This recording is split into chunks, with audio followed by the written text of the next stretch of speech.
अस्सलाम वालेकुम जी, की हाल है तुहाडे सारिਆਂ ਦਾ। सेहत भी ठीक है, उम्मीद ठीक होवोगे।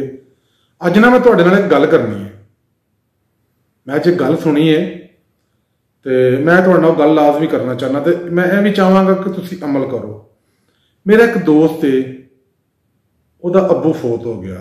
अल्लाह ताला उन्हें जन्नत च जगह दे, अल्लाह ताला ते अपना करम करे, अल्लाह ताला लवाहिकी नूं सबर दे। वो सारे मेरे दोस्त ने तो बड़े अच्छे ने, अपने बाप की बड़ी खिदमत करते सन।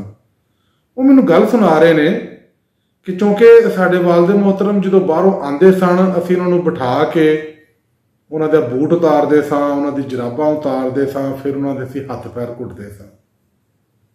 उन्हें आख्या कि उन्होंने शादीशुदा ने जिहड़े भाई, उन्हें अपने कोई बच्चे की गल सुनाई, अपने भतीजे की। मेरे दोस्त ने मैनूं कहंदा, बास भाई कैसी गल है कि छोटा जिहा बच्चा जो 4 साल उम्र है, 3 या 4 साल उम्र है उसकी, वो की कीता उन्हें अपने अब्बू नूं जो अंदर आया उहदे उन्हें बूट खोले ने, उहदियां उन्हें जुराबां लाइयां ने, जुराबां लाउण तो बाद उन्हें उहदे बकायदा पैर घुटे ने।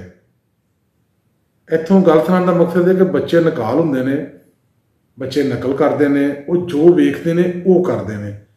तुसीं कोशिश करो अपने बच्चों के सामने अपने आप नूं एक मॉडल बना के पेश करो, एक ऐसी चीज़ पेश करो कि बच्चे तुहाडे नूं वेख के सीखण।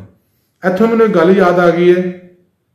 बच्ची सी कोई 5 साल की, उहदी वालदा ने कहा उन्होंने, बाहर देख नाई आया। उन्हें कहा आया, उन्हें कहा नाई नूं कहीं साडे वाल कट के जाए। वो बच्ची धड़ाल दरवाजे चों बाहर निकली, मैं सुन रहा, मैं वेख रहा, कहती है ओ नाई साडे वाल कट के जाए।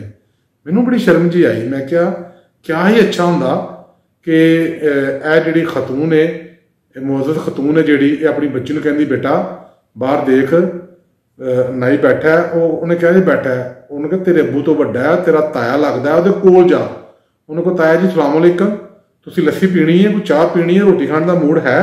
अगर वो कहे तो आके मैनूं दस, मैं उन्हें खाना बना के देवां। तो उन्हें फिर कहीं तुसीं जान लगे ना साडे बाल कट जाए जी। इस वास्ते कोशिश करो मैं कि अपने बच्चों के अच्छा नमूना पेश करो।